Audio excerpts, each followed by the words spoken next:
ఈ శరీరములో మనం నిలుపుకోవలసిన సద్భావాలు ఉండాలి. మన శరీరములో కొన్ని భావాలను నింపుకోవాలి. సద్భావముతో నింపబడాలి, మనము సద్బుద్ధితో నింపబడాలి మనమంతా.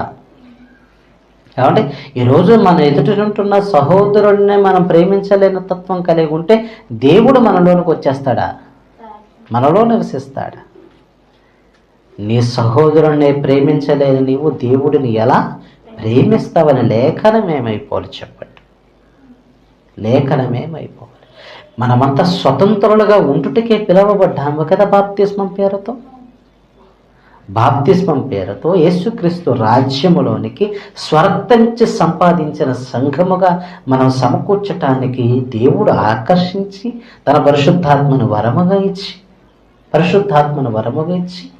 లోకముతో పొత్తు లేకోకుండా సంఘముతో సహవాసము కలిగి, క్రీస్తుతో సహవాసం కలిగి, నీవు బ్రతికి సద్భావము కలిగి ఇరుకైన మార్గములో ప్రవేశిస్తావని దేవుడు ఈ మార్గాన్ని స్థిరపరిచి నీకు ఇచ్చాడు.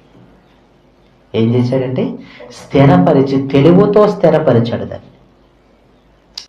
ఇందులో నువ్వు ప్రవేశించాలని